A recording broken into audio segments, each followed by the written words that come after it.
Hello, folks. You're welcome to another edition of Black in Europe. Now, Black in Europe is something that came about because one time I sat back and I thought about it and I said, how come a lot of the stories, of Black people living in Europe are truly not told the way they should be told? Well, probably because we don't have the media or we don't have the medium. So what we decided to do was to take the story to the people and let the people tell their own stories so that you can have first-hand accounts of what life is like living in Europe, especially if you're black or colored. I don't know, whichever one it is, but somewhere along the line, telling the stories, we'll be able to discover should we be called black, especially if we're in Europe, considering the huge population of people from Africa and especially the contributions that we have made to Europe, especially when it comes to perceived racism, glass ceilings, and all of that. Today, I'm going to be talking to Adesoji Iginla. Adesoji is a poet, is an author, and I like to call him a radical revolutionary. If you can mix the two words into just one sentence, I don't even know where to start. Hi, Adesoji, how you doing? Not bad, not bad. Thank you for having me. It's a pleasure being here and looking forward to an engaging conversation. That's brilliant. Now, for those who don't know Adesoji, like I said, he's a poet and an author. Adesoji and I have had countless engagements when it comes to the issue of being black and the issue of being black in Europe. Two very different things. For a lot of people, it might be a case of it's one and the same thing if you do live in Europe, but I can tell you for a fact that it is not one and the same thing. Because for some people, it does work. For some people, it could be pretty challenging. And then you now have the people who are smack in between, the immigrants who are going through illegal means and trying to get into Europe. So for those, it's a total different story. Now, Adesoji has done several studies in terms of historical references to migration, historical references to the development of Europe as well. Adesoji, some time ago, we saw there was a Black Lives Movement and all of that. But the Black Lives Movement, did it transcend into Europe? Did it have an effect on what's been going on in Europe, do you think? Okay. Britain, by virtue of the fact that is the mother of imperialism. And so Britain exported its own racism. So it kept a bit at home, but largely exported everything. And so over the course of time, you've had engagements with quote unquote minority groups within the UK, series of riots across the land. And so what Black Lives Matter then did was just reignited the question of what it means to be ordered in the UK environment. Yeah. So, are you Afro Caribbean? Are you African? Are you Indian? Are you Pakistani? And what have you? So, what Black Lives Matter then did was it just showcased what was previously, I won't say ignored, and I won't say hidden, but something that is right in front of you, but you just, okay, it's just part and parcel of the fabric. So, you're then caused to engage with what is in front of you and say, let me try and understand this thing. So, the understanding was two ways. One was like, we've been here for a while. And so, what exactly are we to this space? And then from the other side, it was a question of, this is what you are to this space. And so the engagement then happened when the prime minister would say, all this is, and prime minister at the time, Boris Johnson, would say, all this is woke and what have you. And then all that transcended onto the media. You also have to factor in at that time we're going through the pains of Brexit. Yeah. So if you put all of that into the pot, it was, we want our country back. And so, who is part of this country was an underlying question. Yeah. So, and what represents this country? Who decides what represents this country? So, it is into that mix that the minorities then had to poke their head above the parapet and said, "Hey, I'm part of this conversation. You can't just ignore me like you used to before." And so people who have been, how can I say it? Teetering along the base, like, I don't really want to disturb the status quo. We're forced to choose sides. Those that have gone with the establishment stayed with the establishment. Those that, like you said, were in the caught in the middle Yeah. had to then decide, okay, do I stay where I am or do I go to where the noise is? And when I mean noise, I don't mean noise as, Yeah. unintelligible noise, but articulated noise to Yeah. say, Stephen Lawrence happened, there was no justice, Damilelo Taylor happened, what transpired, Charles Jimenez happened, Dugan happened. So all of these questions came out. It's like, oh yes, we too had our engagements with the police, and this was the outcomes. So it is into that mix that the conversation of what it means, not just to be black in the UK, but what it means to be a Nigerian, a Ghanaian, because we all have unique stories. Yeah. But the conversation, again, if we step back from the conversation, who is talking to us and who are they talking to? Because they see black, Mm-hmm. but you see your name, you see where you're from, you know who your mom is, you know who your dad is, you know who your cousins are. So generally, people of my hue got tired of being ordered. It's like, now call my name. Say the name. Yes, say the name. So for me, right at this Mm-hmm, point, you mentioned being black in England, being black mm-hmm, in UK. It still all falls under being black in Europe, and mm-hmm, for yourself in particular. So let's talk about you now. mm-hmm, You must have found yourself in a very precarious position, considering that you were born in the UK, I believe. mm-hmm, mm-hmm. Right. So for you to have been born in the UK, the sense of nationalism. Did you feel any sense of nationalism in terms of the let's take back our country and all of that? If you did, you know, where did you fall, in the scheme of things when it came to that let's take back our country kind of scenario when the issue of Brexit came up? Okay. The beautiful thing about being part of that period was, excuse me, was you got a bird's eye view of what it means to be in this country. Yeah. Okay. Now, personally, the only way I engage with the UK is the document is a traveling document. Oh wow, that's deep. That's it. Beyond that, I don't expect anything from the state. Nothing. But you were born here. You see, that okay. Because there seems to be a distinction between those who were born here. Mm-hmm. Is that jus sanguine or something?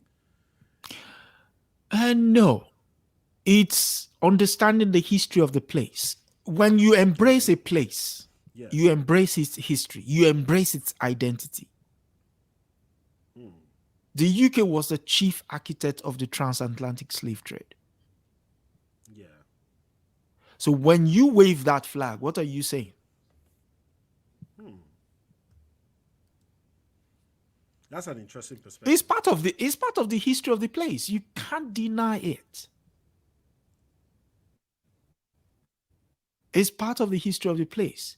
When you wave that flag, you also wave flag supporting what the English did to the Irish during the potato famine. Hmm. So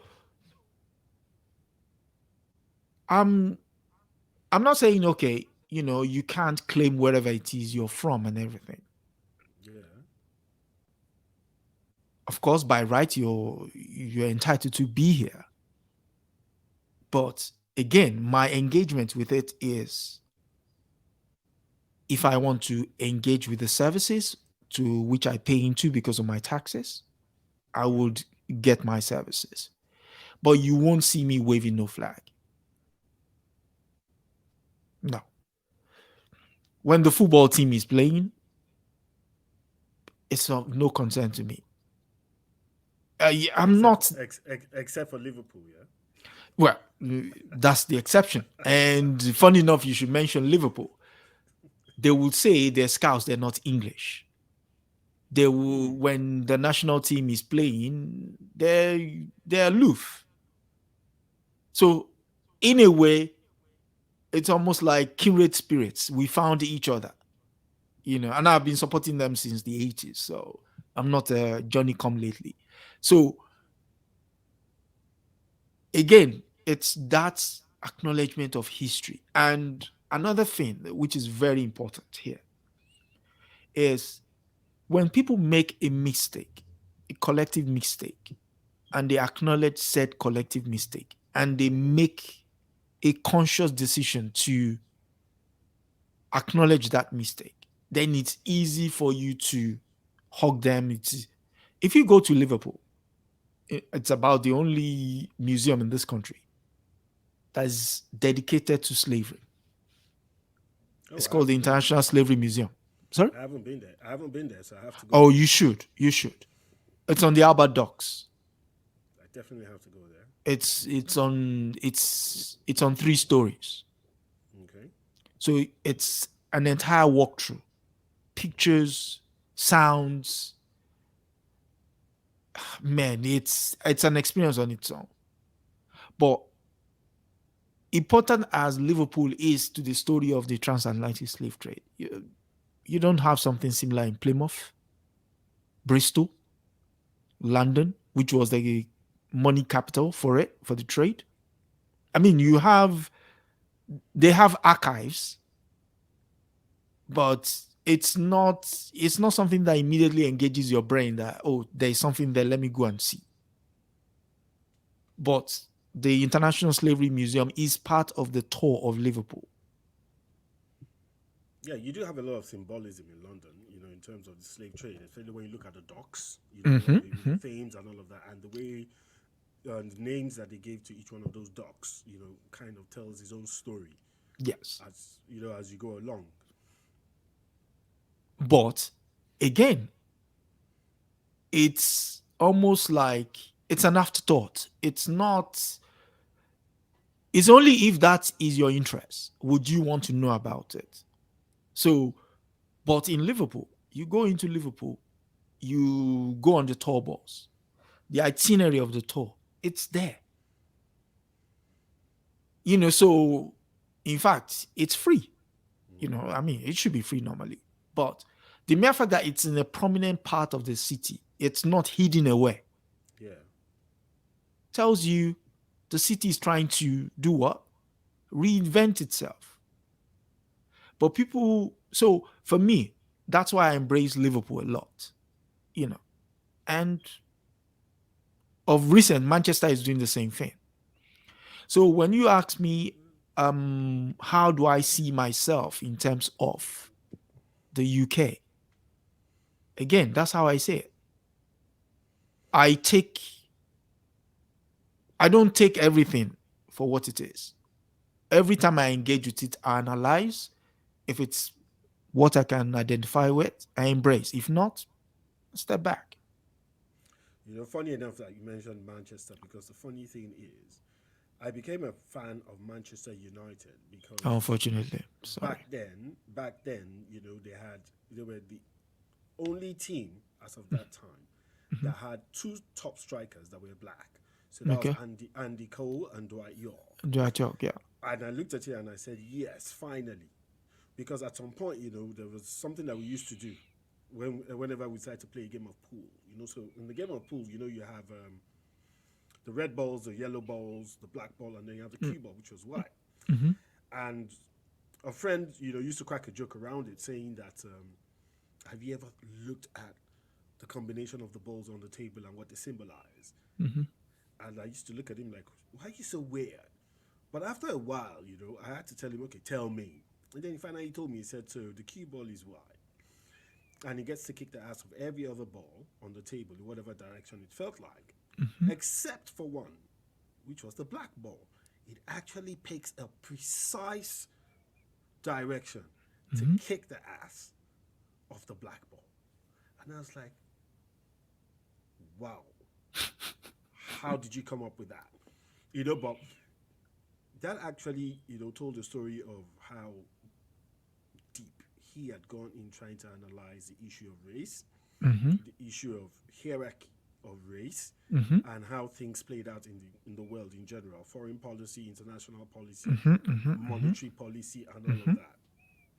So when we come back to today now, Mm-hmm. some of us have, should I say, a minor conflict. So for Mm. someone like myself, I can relate and identify with the Irish because being African, Mm-hmm. born in Africa, raised in Africa to a certain age before I Mm-hmm. moved to Europe and all that. Mm-hmm. I can understand where the Irish are coming from in terms of oppression, in terms of colonization, and all of that. Mm-hmm. Mm-hmm. Now, that does not change the fact that some Irish will still look at you, not Mm-hmm. all, because Mm-hmm. I was welcomed, warmly welcomed in Ireland for all the years I've lived in Ireland and all Mm-hmm. that. Ireland has been very kind to me. It has been it's still a beautiful country, Mm-hmm. and it is now my second home. Okay. So there's a little bit of a conflict sometimes when you get racist comments or racist attacks in Mm-hmm. terms of people telling you go back to your country, go back to your home, or that kind of stuff. Mm-hmm. And for you that you hold a dual nationality, you start to ask yourself, do I truly belong here? Mm-hmm. So for someone like you who's actually born here, Mm-hmm. you do still understand what it is like back in Africa because you went to school there Mm-hmm. for a while Mm-hmm. before you now moved back to Europe. Mm-hmm. Do you want to tell me you don't feel like any form of contention or conflicts at any point in time, as regards your None. identity? Unfortunately, okay. Okay, here's the Wow, thing. that's He, deep. no, I mean, I'll tell you why it's easy to uh it's easy to be like that. I'll thank my parents for it. Yeah. So in September 10, 1975, we landed back in Lagos. So my parents, the first thing they did was, they took me and my junior brother my to my grandmother. So she would go, Aomo Louis Bugori, which is Yeah. this not the kids from abroad. Okay. So we stayed with her for 2 weeks while they got their place together and everything. So in the course of that 2 weeks, you got a grounding. So imagine speaking English to someone who doesn't understand you. She's speaking Yoruba to you, but you knew everything was out of love. So you went along with it. Yeah. So much so that when that 2 weeks exhausted itself, you didn't even want to go back to your parents. You just wanted to stay with her. Stay with grandma. Yeah. Exactly. So, but eventually she came to live with us. So she became like our grounding. Yeah. Proverbs, stories. She will bathe you. She will take you to the bus stop where the school bus will come in and pick us up. Will take us to school. When the bus stop comes back, she'll be there. She's waiting. Will take us back home. Fed us the local food, Nigerian food. So there wasn't any. So it was like from ground one, it was like, this is it. This is life. She created the bridge, the cultural bridge The cultural bridge for you to link back. for you to link back. So immediately you hit the ground running. You get back, she ensures you do your homework. Hmm. After you do your homework, you can go out and play.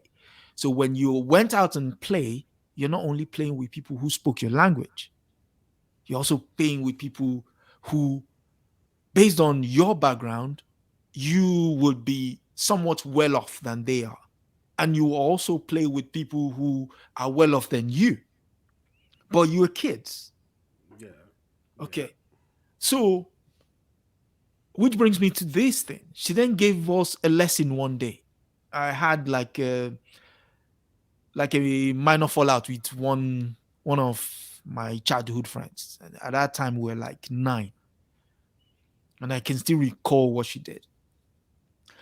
So she noticed we used to run around together, but all of a sudden we stopped running around, and so she called us over, and so she said, "Oh, what's going on? You know that kind of thing." We just sort of say, "Yeah, you know that kind of thing." So you over, but she was trying to understand that, trying to make us understand that you are richer for being next to him and him than you're standing on your two self. And what did she do? So she said, "Here is a mango, fresh mango. You know those. Yeah. It's not too ripe. It's just right. You know the one with the orange. Uh, And those were organic. uh, So believe you me, yeah." delicious. And it was mango season at the time, so you wanted the mango. So she said, "Oh, that she has a test for us," and we're like, "Yeah, yeah, yeah. What's the test? What's the test, grandma? What's the test, grandma?" So she said, "Okay, my unique ballet, which is I'll give you this broom." She gave us a stick of a broom. She said, "Can anyone break it?" Bah. So we said, Physics. So she clapped. She said, "Okay, that's the first part of the test." She then gave us a bunch, the broom in its bound, The and said, bunch. "Okay, now break it." We did this. Yeah, of We course. did, it's like, Plenty of struggle. yeah, yeah, she could see how she was shaking her head laughing. They probably don't get it. And then she then collected the broom. She removed another twig, gave it to us, break it. We broke it again. So we're like, what's this? What's she playing at? And then it transpires the point she was trying to make when she eloquently explained it was that together we're that broom together. Yeah. Separately, we're those twigs that we can snap. So anybody that sees us can snap us into two. But together, you can probably beat any other thing. Yeah. And till today, me and that guy were the closest of friends. And even though distance, he's back home in Nigeria, we still call ourselves regularly. Because when you ask the question, is there no conflict? There can be conflict because what that woman has engaged in us was wherever it is you go, Yeah. you are who you are, which is important. You are who you are. Yeah. True.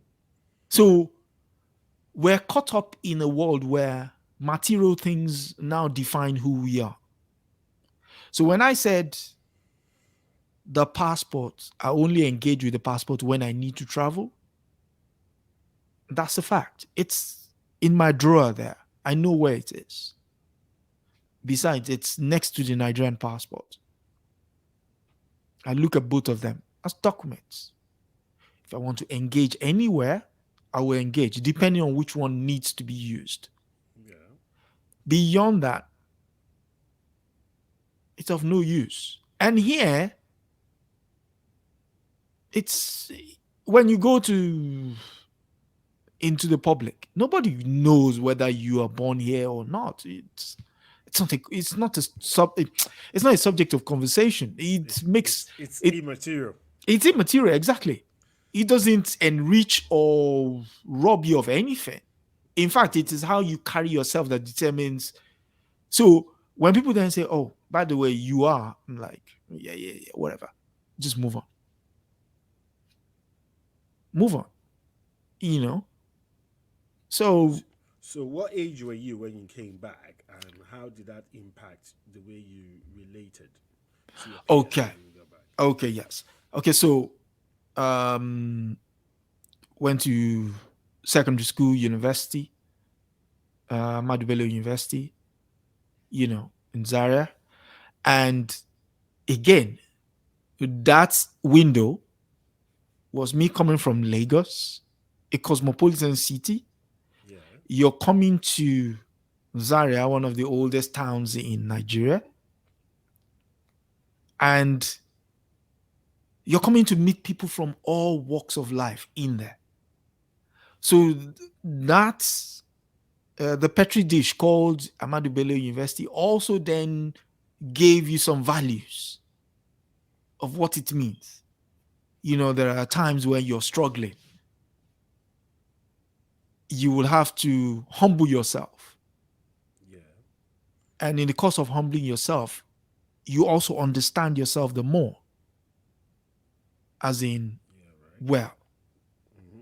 if only. You understand?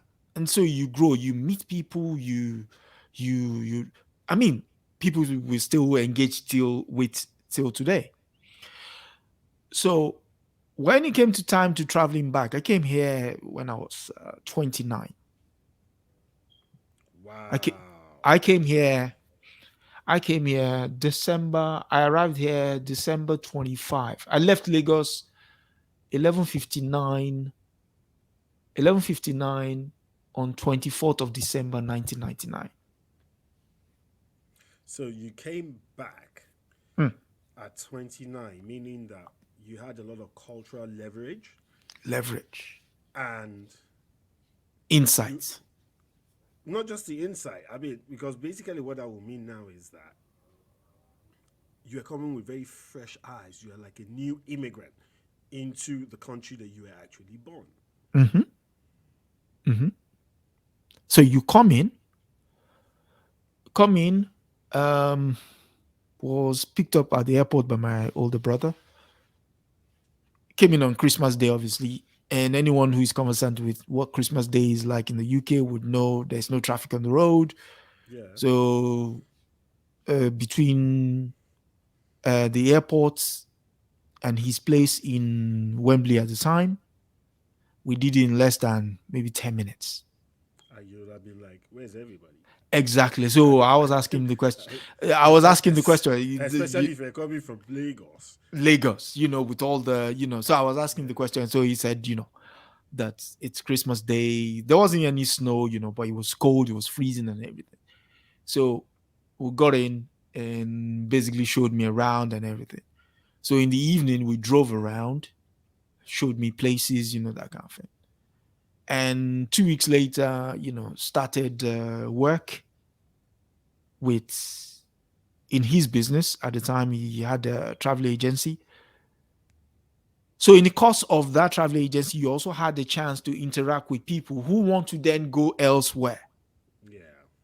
So can you imagine that So richness? there's no be all d all, in your perspective, even when you came back. So it wasn't Hmm. like you were not interacting with people who were desperate to get here, desperate to stay here, and desperate to die here kind of situation. Exactly.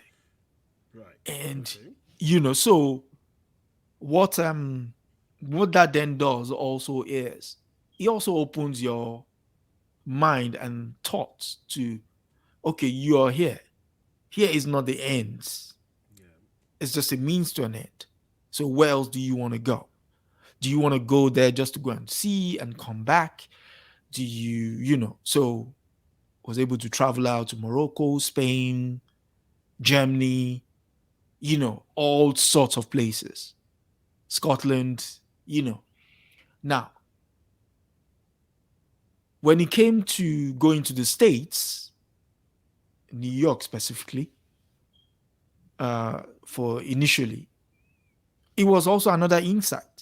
It's like, okay, you came from one big city, Lagos, you came to London. Another big Now, city. yeah, exactly. So now New York, you're not gonna be phased. The It's Big like Apple. it's like whatever, man. Yeah. Listen, it's So again, those are all the cultural grounding that helps you, that enriches your understanding, that gives you. the insights, the wherewithal to say UK is part of a global story, and your part in it, although very minute, is also very big if you truly understand what your purpose is. So, question is, how do you engage with England? Do you dive all in, or do you engage from time to time? Engage from time to time. So, I find there are people who have dived on it. So, to them, England can do no wrong, UK can do no wrong. Yeah. They embrace the Queen. They do. There's nothing wrong with that. But I Yeah. just choose not to. Now the king. Now the king, you know. But I just choose not to.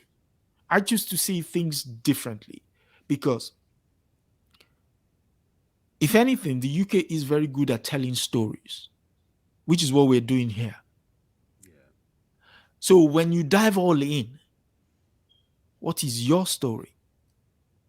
Yeah, those are the stories, like I said, like I mentioned earlier on, Mm, those are the stories that we hardly ever, get to tell. mm, Because I don't know if it's a case of we did not create the platform for mhm, ourselves to be able mhm, to tell those stories, mhm, or it was just out of pure negligence. Because I saw a movie when I was a kid. I'm trying to remember what year it was, but I can't really put my finger on it. But it was by Sidney Poitier, and I think it was called was it something Sir? I'm trying to remember the title. Oh, okay. I think I know the one. Um, Was it the one where was it A he? Letter to Sir or something like that? I think it was a title, something similar to that kind of Mhm, title. mhm, So and the level of interaction, the level of difference that I saw of the black man to the quote unquote white man, mhm, inside that movie and all that, mhm, it left a lasting impression on me. mhm, And it made me very self conscious and very self aware. mhm. So even as a kid, when I used to come to England and all that, I used to wonder, was I supposed to genuflect? Was I supposed to, what exactly was I supposed to do? And that was simply because there was nobody to tell us those stories Mm, that could actually like raise our consciousness and let you understand that you're a man, regardless of the color of your skin. mhm, And mhm, you should be treated with respect, mutual respect, of course, that mhm, is. So if you accord people respect, they should accord you respect, mm, a kind of scenario. And I still saw that a lot of people were still doing the same thing, mm, like in that movie that I saw. mm, I'll try. mm. I'll try and figure out the name of that movie, and I must mention it. So for those who have not been able to see that movie, maybe you could go back and go and watch it. It's probably free to watch now On on YouTube, yeah, on yeah, YouTube or possibly, something. yeah. So you're probably going to see it. So probably maybe you get to understand what The that dynamics, experience yeah, yeah. was like for me Mhm, as a child. Even though mhm, you would have more maturity right now and a lot more experience to be able to mm, deal with mm. such issues, but at any point in time, did you have any frontal, experience Oh, directly and indirectly when it came to racism and all of that? okay. Um, okay. Where do I start from? Okay, I was lucky enough, and I mean, I said earlier that it was my older brother that picked me up. His circle of friends, his circle of friends were also they were very conscious guys. Yeah. So when they spoke with confidence. They didn't cower. So you swam in that confidence, that river of confidence, and you were able to thrive. You know, I'm an avid reader, and so what that then does is, I don't know if you're still, maybe you were aware of it. You remember the bookstore in Oxford Street, on Oxford Street, Borders, Yes. And I do remember the name of the movie now. To Sir with Love. to Sell with Love. Okay, Yeah, I had to check it up. Sydney Poitier. Season Poitier, yeah. Okay, so when I finish work at the time, and Borders closes around, it closes around 10 o'clock, 10 p.m. at night. I make a conscious effort to go to Borders at least twice a week. Okay. Now, the reason I do that is they get in books. And when I say they get in books, because Borders was an American company, although based in Britain. The kind of books they had were not books that were freely available in some of British bookstores. And the libraries as well. I mean, the libraries are no. To be fair, the libraries do have books. But when I say, if you went into, say went into Waterstones now or W.H. Smith, Yeah. some of the books that were in Borders at that time, you won't find them in those stores. So, um, going in there opened me up to a world of books that I won't say we were robbed of. I would say that we had no chance of getting our hands on because of the exchange rate and the kind of market we had. Yeah. So for anybody that opens a bookstore in Lagos, you obviously maybe had like a book club, and your audience will be into said books. So you don't just go out and order. You know the point I'm trying to make. Oh yeah, of course. Yeah. Okay. So when I went into Borders, I remember the first uh, purchase I would make in Borders.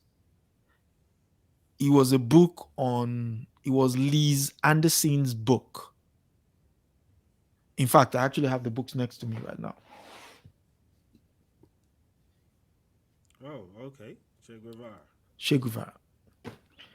Okay. So I went in and I bought, and you take the book off the shelf, it's still within its ceiling and Yeah. everything. Before I got to the counter, I'd already ripped it open because I was already reading it. I was reading it, I was dog earing it as I was reading it. So the person at the counter then said, "Oh, are you going to pay for the book?" I said, "You could see I've already broken the seal, so I'm paying for it." So I took that and another book. But you could see the look on the bookseller's face when I bought the book. One, you could see the amount of black people in the store at that time. Yeah. On a street where the major thing they do there is shopping for clothes, shopping for food, shoes, but you're coming in to buy books. Yeah. You're being seen as a as a weirdo. So I bought my book and I went back home. So I got on the Bakerloo line. The Bakerloo line goes northwest towards Harrow, Wisden. So I got off my stop. I was still reading. So I got home. My brother's like, I don't wait to write, which is the sort of books you're buying. You're gonna. So at that time, I didn't know I was making a statement. I just knew I just wanted to read. He thought you were gonna go into a rabbit hole. Yeah, exactly. So one day he said, because I already drive from Lagos. I'd already done my driving test at the time. So he said I should take his car to the mechanic down the road. So I drove, and it's pretty straight. So it's just literally go over a bridge and onto the other side, the mechanic is right there. So as I was going over, there was a police guy on the corner. Yeah. The car just followed me. So I get there. I ignored, maybe because at the time I wasn't concerned with what they do, that. So I just drove into the mechanic shop. So the next thing I heard, excuse me, like turn around, and he said, "Oh, is that your car?" So the answer is, because you're driving, you would say what? You would say yes. Yeah. I'm the one driving it. So I say, yeah. I said, "Oh, do you have papers to?" I said, "No. I brought the car to the mechanic for them to look at, that kind of thing." So he then says, "Oh, this car has been reported stolen." I said, "Are you sure?" For real? That's what he said. I said, "Are you sure?" Wow. I said, Did your brother report the car stolen? "I listen." I said, "Are you sure?" Because I knew he was being facetious. So, and then the mechanic then came out. "Oh, Tunde's brother, that kind of thing." He calls my older brother. "Oh, Tunde's brother, what's going on?" That kind of thing. The guy, that mechanic, had been repairing that same car for 7 years. Yeah.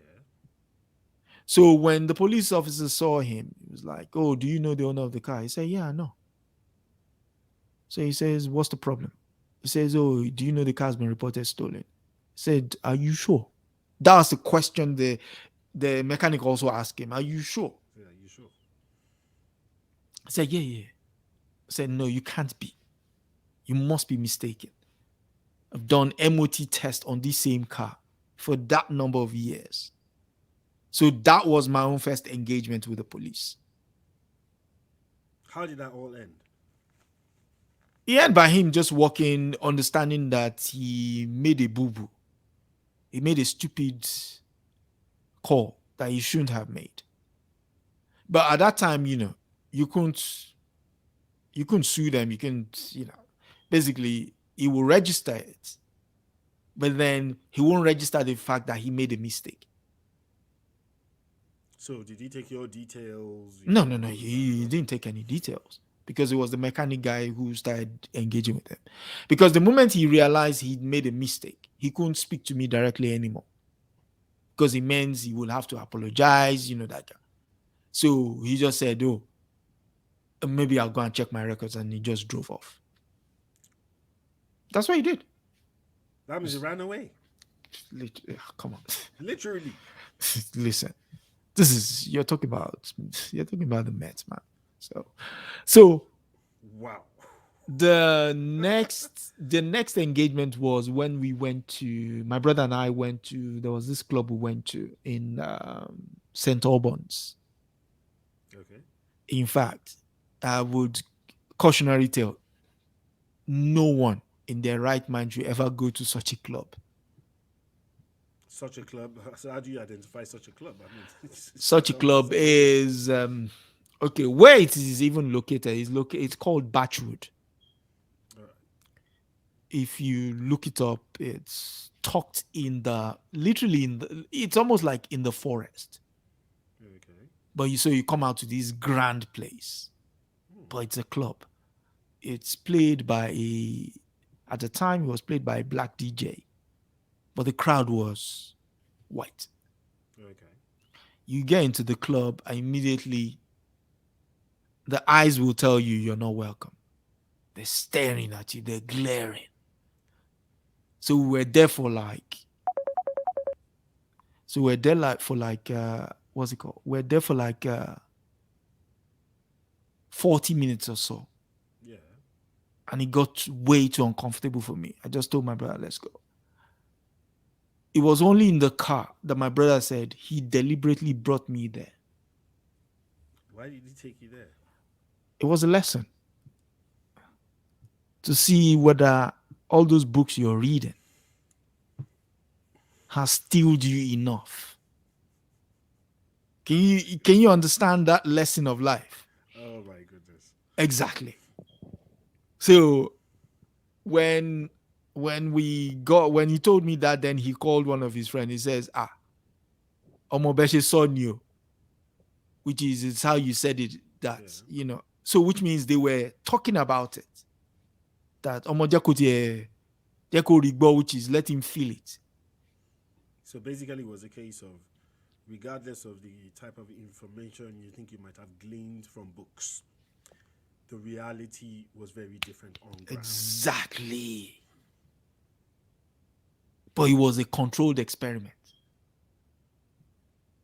So what you just said now basically just tells the story that a few people have been whispering, I wouldn't call it Chinese whispers because they've been very mm, accurate as mm, regards to what you have just said now, mm, which is the issue of the role that the press plays in terms of, should I call it whitewashing the mhm, mhm, entire mhm, scenario, mhm, mhm, mhm, kind of thing, where you always get to hear that it is a case of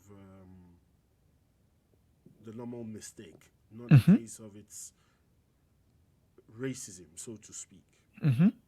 Yeah, because you, why would you follow a car?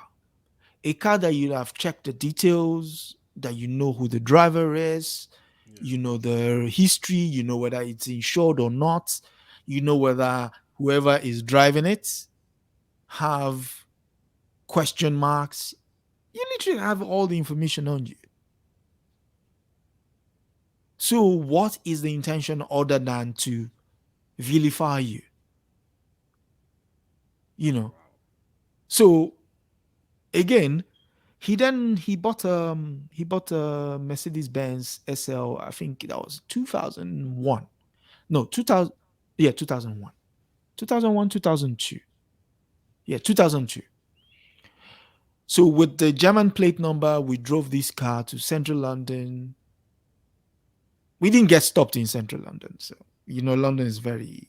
Yeah, But we drove it to Watford, which is just outside London. It's about 10 minutes outside London, westwards. So if you're, you know, and we just come out of this. People might start thinking I've toured all the clubs in England. I actually have, because I can literally I, tell you all of them by. I was just going to say, haven't you? Yeah, so that kind of thing. So there's this club in what's it called, in Watford, called Destiny. So they play on a regular basis. The club opens seven. It opens 7 to 1:30. So we called it. The club is unique for one thing. It's got side benches which are comfortable enough for people to sleep on, and I've seen people sleep in there.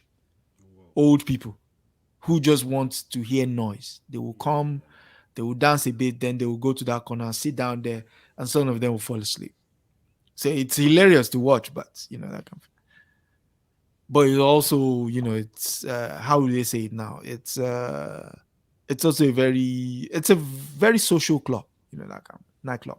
yeah. I mean, loneliness is also one of the perks of living in Europe, isn't it? Yes, it is. It is. It is. It is. Because, I mean, if you work all the days of the week and you have a day off, you normally will choose a day, maybe the night of your day off, to go to club so that the following day, which is still your day off, you can sleep. You can You sleep. know that kind of thing. So we would go to Destiny, which is Watford. I mean, we Saturdays we go further than that. We go to Visage, which is Hemo Hempstead, which is another like 10 miles beyond Watford. Sometimes we've gone to. He has a friend who lived in Stevenage, so we've gone as Oh, far. Yeah, yeah. That's a so we've drive. gone as so we've gone as far as Stevenage. So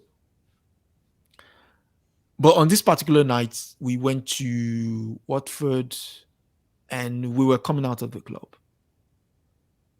The next thing we saw the lights. This guy would stop us. We came out of that club at 1:45. Yeah. That journey from Watford to his residence in Wembley shouldn't take us more than 30 minutes, because at that time there's no traffic. Yeah. So you're on the, what's it called? You're on the M1, come down at Cricklewood, A406, uh, get onto the ramp, you're in Wembley, home, bam, bam, bam. Yeah. It's those kind of journeys that if you want to do straightforward, even just thinking about it now, I can drive it in my mind, that kind of thing. But we were there from 1:45 to guess what time? 3 a.m. We're there till 9:30 in the morning. Doing what? This guy said because we were driving the Mercedes Benz with a foreign plate, he wanted to check all the papers. The key paper he needed was the paper with the VIN number, which was the first thing my brother showed him. He wasn't satisfied until he brought in his boss. His boss actually vilified him, scolded him right in front of us. He said, "Did they show you this? And when did they show you?" He said, "Oh, I saw it, but I wasn't just sure." He said, "If I asked you about your car, the first thing you, as a police officer, is your VIN number. If you have the papers showing your VIN number and it matches, you don't even need the engine number because the engine can be changed. But the chassis, Of course, yeah. but the chassis is the chassis." And you could see the guy's face was red. So daring again is your word. That 9:30 in the that's 9:30 in the morning, 1:45 to 9:30 in the He morning. kept you there for 8 hours. Yes. Short 15 minutes there about. Yeah. So I literally did not go to work the next day. Because I was dead tired. You know. But that's an illegal detention. Of course it is. But who were you? This was pre-days of social media. This was MySpace days. This was MySpace days. You know. Wow. I mean, Facebook hasn't even started then. Yes. You know. So, and those are just series of what's it called, experiences. I mean, they're not all that bad. When I say not all that bad, I'm just saying, I mean, somebody else could probably recount their own, which is far worse. But to say it doesn't exist. A lot of people actually, even like, so there's this friend of mine that we always have this argument, because that's what I would call it, over the issue of racism and whether it is systemic or not. And he keeps trying to tell me that it could be justified. I'll be fair to him. And I keep wondering, how can you even think that it could be justified? What would give you, that sense of reasoning that this could be justified at all in any way? I've never been able to wrap my head around it. Do you think there's any sense in what he was saying? At the beginning of this conversation, I said some people go all in, or go all in, and so He the doesn't identity. he doesn't even live here. No, wait. Listen. He lives back in Nigeria. Listen. So, context. I understand what you're saying, but when I say go all in, the idea of rule Britannia wasn't related to just UK. It was also projection into the empire. Okay. So there are people that are far more patriotic or love the Queen more than you do. I haven't declared my love yet. Yeah, I mean, listen, I'm just saying that when you do, there are people who can beat you. When you do, there are people who can beat you to it. And why do I say that? When the Queen passed on, Yeah. and you saw the expression. When I say expression, you saw how the perception of people, depending on the proximity to it or far from it, how they engage with it. Yeah. There are people in the former colonies on the islands who were saying, listen, enough, we don't want to do this anymore. But there are people who are saying, even to the point where some Africans, had what it is we'll call ashwebi, ceremonial clothes with the Queen embossed on it. To them, they were mourning, but they couldn't see the caricature of what Fela would call colonial mentality. That why is it that you seek their validation? And I suppose that's what the conversation is boils down to. It's when you seek validation of something, Mm-hmm. you give it power. You give it power.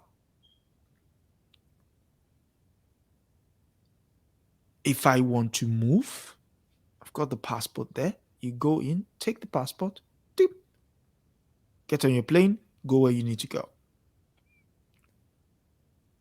You come back, boop, you're in.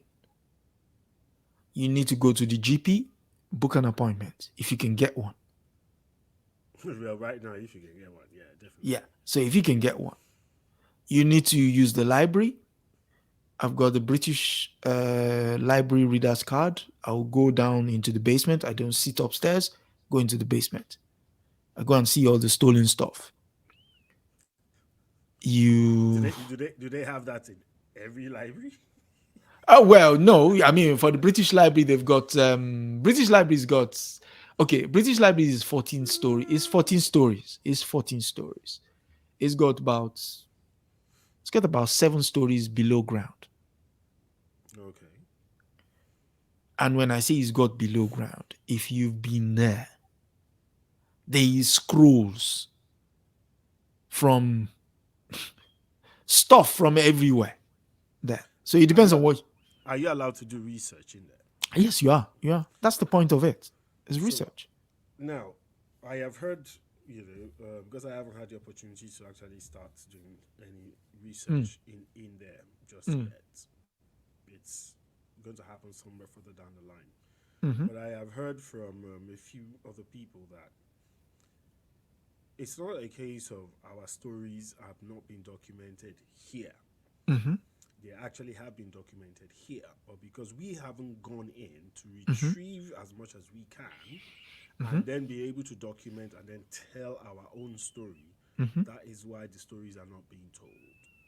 If you go into the National Archives at Q is Q is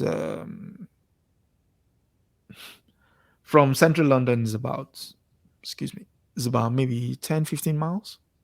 Okay. So Q is funny for something. It's called Q Gardens, but when you enter the garden, you can see a building right in front of you, massive grand building. That's the building that hosts the National Archives.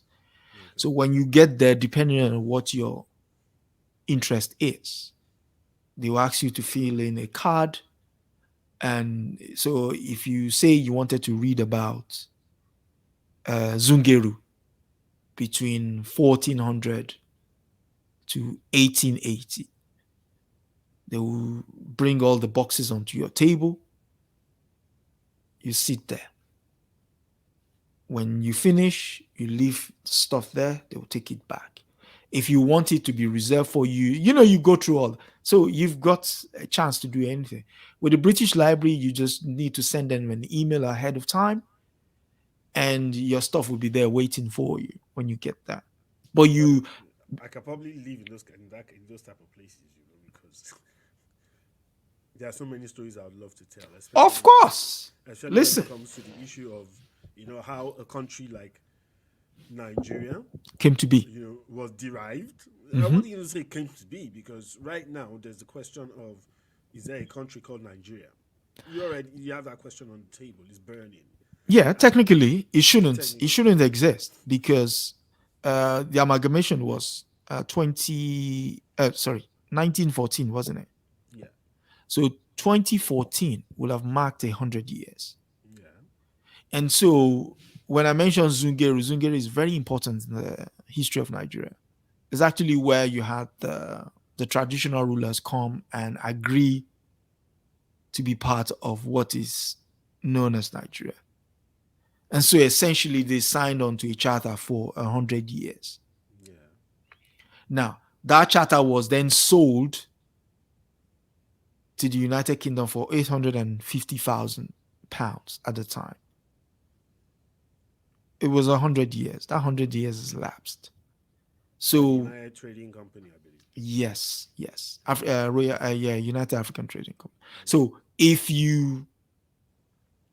anybody broaches the question now, raises the question of self-determination on the floor of the National Assembly, if you have the right quorum, you can discuss it. They are well within their rights. They're well within their rights, but unfortunately, as my book will document, my forthcoming book will document, all of them. There's a chapter that dedicated to them there, which is they're all feasting foes. They're foes outside, Yeah. but when they get into the National Assembly, They are all collaborators. they're all collaborators. There's no color. There's because Nigeria is a country that doesn't operate on political ideology. It's political access. That's the only ideology they speak.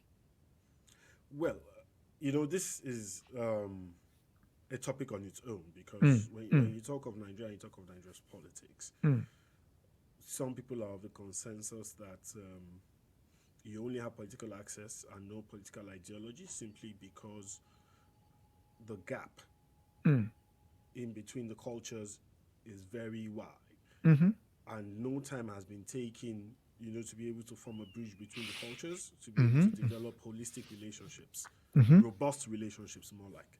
mhm, So that is probably something that quite a few people will need to sit down mhm, and then debate, mhm, and then now can now become a wider debate. But the mhm, foundation for that debate first has to be developed. mhm, You have an entity mhm, today called Nigeria, but do you actually have Nigerians? That's something else. mhm, And it is the same thing for so many other quote and unquote countries on the mhm, African continent as well, because mhm, there are so many other countries that are also struggling or have the same identity crisis that Nigeria has, mhm, which has been one of the should I say the fodder for the mhm, constant conflict, mhm, mhm, and how easy it is for external actors to be able to fuel conflict, mhm, mhm, on the African continent. mhm, So, like I said, I mean, that's a totally different topic that I hope that one day we'll mhm, be able to discuss.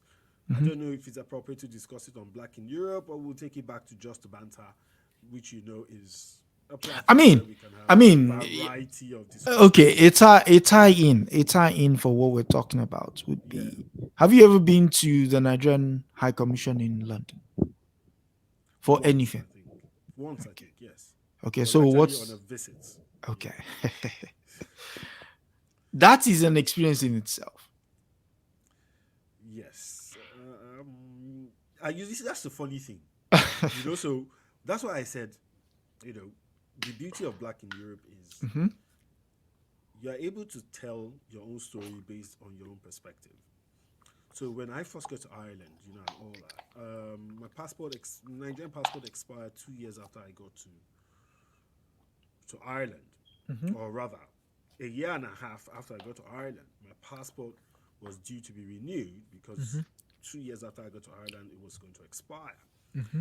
And I'd heard all sorts of stories about the Nigerian embassy, Hmm. in Ireland. And I was like, oh my God, that's a nightmare. I just might have to buy a ticket and fly back to Nigeria because I don't think I'll be able to go through that type of horrendous experience that so many people, you know, Hmm.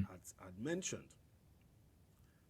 Ironically, probably because great ABU, I also went to ABU as well. So, no, I don't think it's just due to ABU. So I went to two primary schools, two secondary schools, and by the time I left Nigeria, two universities, more or less. Hmm. So I had a huge network of, friends, Hmm. acquaintances, that kind of stuff. Hmm. So, perchance, based on that, Hmm. I knew half of the people who were working in the Nigerian embassy in Ireland. Hmm. So every time I wanted to get something done at the Nigerian embassy in Ireland, I always went through official channels, but I never had any stress in getting anything done. Everything was just Hmm. done, pum, pum, pum, pum, pum. Everything was Hmm. always done, Hmm. on time, by the right people, Hmm. everything was always like a seamless process. So I Hmm. used to always look at it and say, but why do people keep saying such negative things about the embassy? Hmm. When, I go there and I get, everything I need to get Hmm. without any hassle. And I Hmm. didn't even have to, like, quote and unquote, do the Egunje stuff and all that. I Hmm. never did. Mhm. Everything just happened, you know. So I had a very good experience with the Nigerian embassy in Ireland. Mhm. Okay, I mean, the point I actually wanted to make is similar type to the experience you recounted. Yeah, I never really had. I wouldn't say.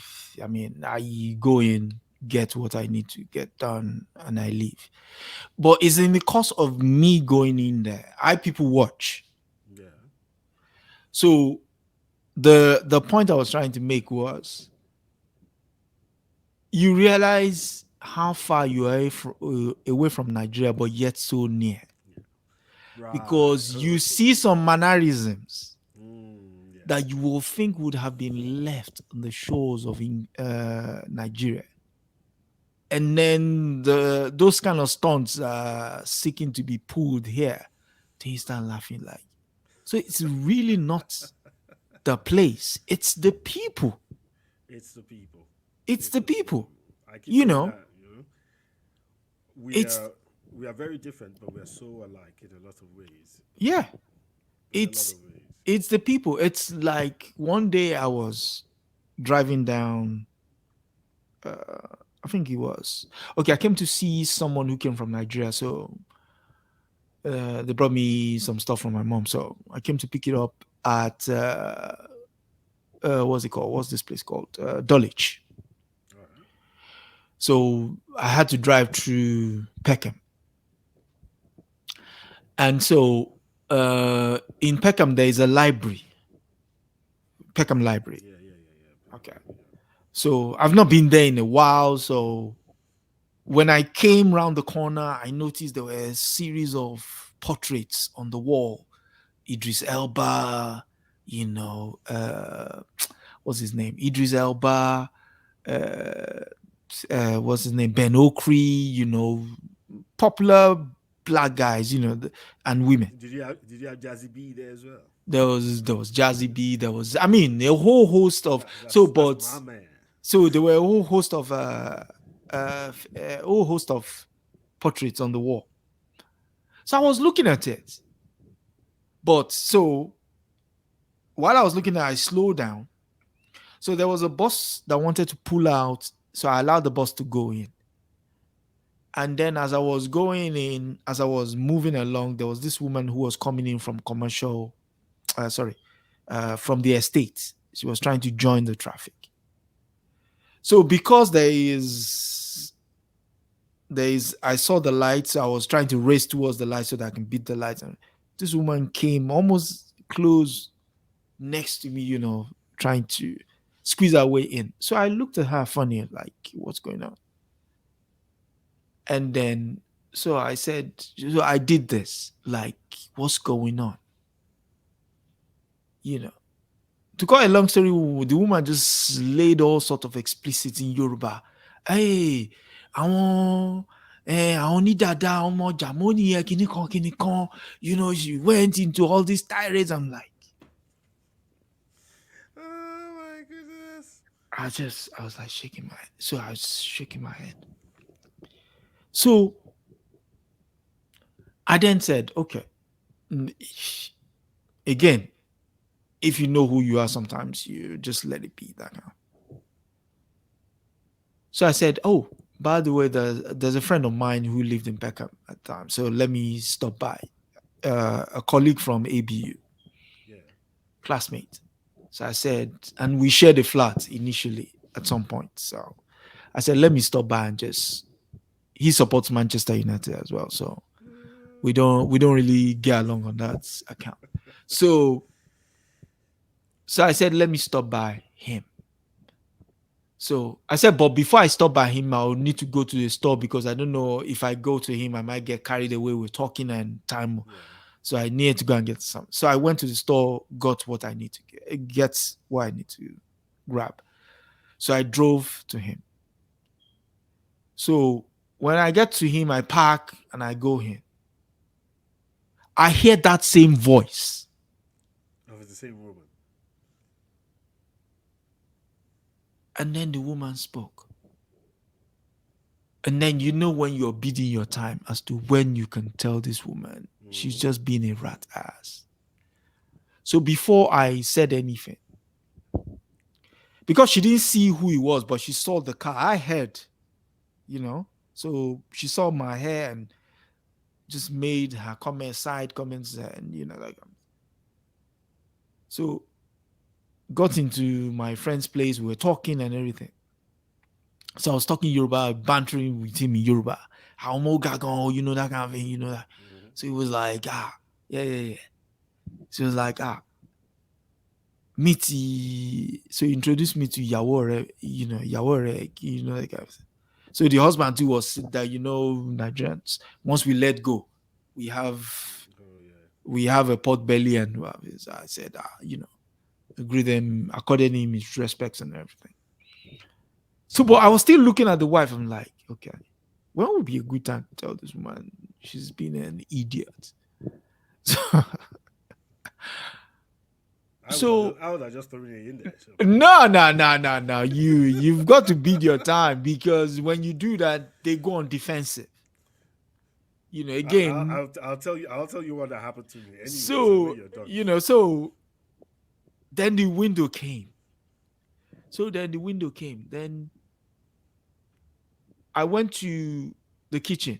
So I said, "Oh, does anybody want anything from here?" So that because they were watching at the time. They were watching Manchester, and I think it was Leeds, if I'm not me, because that team wore white and something like that. Mm-hmm. So the woman said, "Oh, Egbon Edeba mommy, I said, "Okay, no worries." So when I passed her the bottle of water, I then said, èmi lẹ̀dẹ̀ bú ní orí traffic light tẹ́ ń pè ní àwọn onírun dáadáa. Ah, ọkọ ìyá mi, ẹ má bínú. Kíní You're kan. not, you're not our mother's husband. Again, it goes into the kind of experience you counter, which is you know who you are, Yeah. but they don't know you. Yeah, I mean, so similar to what you experienced, this one was a case of somewhere in Bromley. So myself Mm-hmm. and a friend, I was walking the friend to the bus stop. Mm. So there was this woman, much older, and then a slightly younger one. They were looking for somewhere, and all that kind of stuff. So the younger one was now telling the older one that in Yoruba, why don't we ask these people? This. They are blacks, So I mean, Mm. they might be able to tell us where we're going. And then the woman now responds in Yoruba and says, probably thinking we were mixed race. She now said, "Àwọn eléyìí tó dàbí àwọn ọmọ ìrèké," kind of thing. Because I'm a bit light behind the ears, so you probably can mistake me for a mixed race kind of person, kind of thing. So she now said, "Okay, àwọn eléyìí tó dàbí àwọn ọmọ ìrèké, òfin wọn lè kàn máa lọ́n lọ wọn," And I just stopped there. I looked at the woman, and that's when I said, "You did Jerry Kilati cut now." So for those who don't understand, Yeah. there's a slang, or that a derogatory slang. Derogatory Used to slang, yeah. say that Someone's from the Caribbean. somebody is from the Caribbeans, because the Caribbeans, sugar plantations and all of that, so it was sugar cane that used to be planted there. So they used to make, reference to that. Mm-hmm. So kind of like a slang that was derived from that. So the person referred to me thinking I was, either From the Caribbean, yeah, or yeah. something, kind of thing. I didn't want to say the whole part of what she said, because it just might just be a bit too harsh to go into that right here. Even though on Black in Europe, you're free to say things the way they are. But basically, she was just saying things like, I probably didn't know who even my father was, so how would I know? Which way exactly. Supposed to be going, kind of thing. So I turned and I looked at her and I said, well, I haven't, had sugar cane since I left Kaduna in Nigeria. And you could see the embarrassment on her face. Do you know we laughed so much that my friend did not get on the bus that he was supposed to get into. We walked all the way down to Bromley, the train station, and then sat in the pub that was across the road from there, and then a whole conversation started around what transpired. The type of attitude, how hostile we can be sometimes to ourselves, even though you can see that we have the same skin color. Mm, But even we are hostile to ourselves, so how do you expect other people not to be hostile to you? So I think it's just probably a natural human failing for us to, lose self-respect so much that we think that anybody can be beneath us, and then we decide to be derogatory and all of that. And at some point, I hope we're able to rise above that, and then start to live life the way we're truly supposed to live.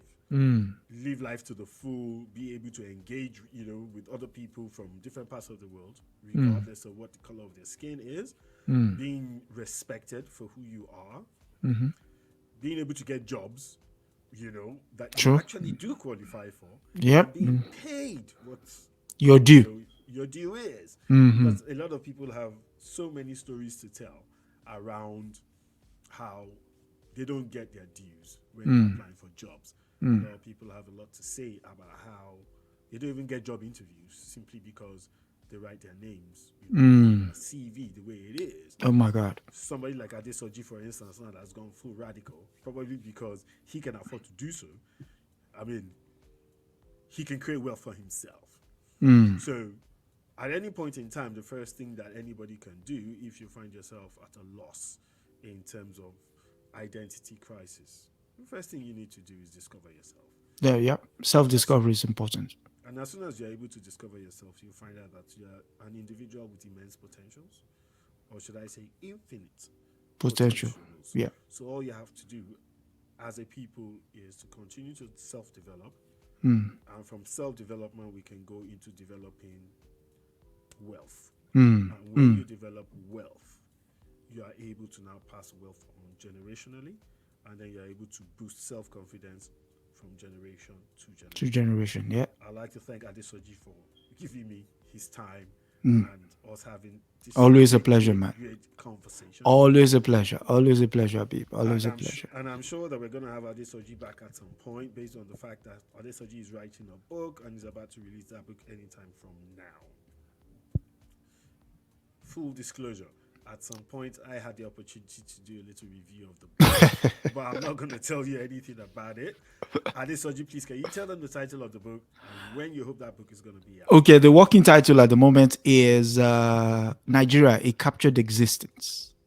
And so ideally, I was just before I came on the call, I was talking to my editor and we're trying to finalize things. So hopefully that book should hit your shelves May 20, just before the inauguration for the new administration. So May 20, be on the lookout.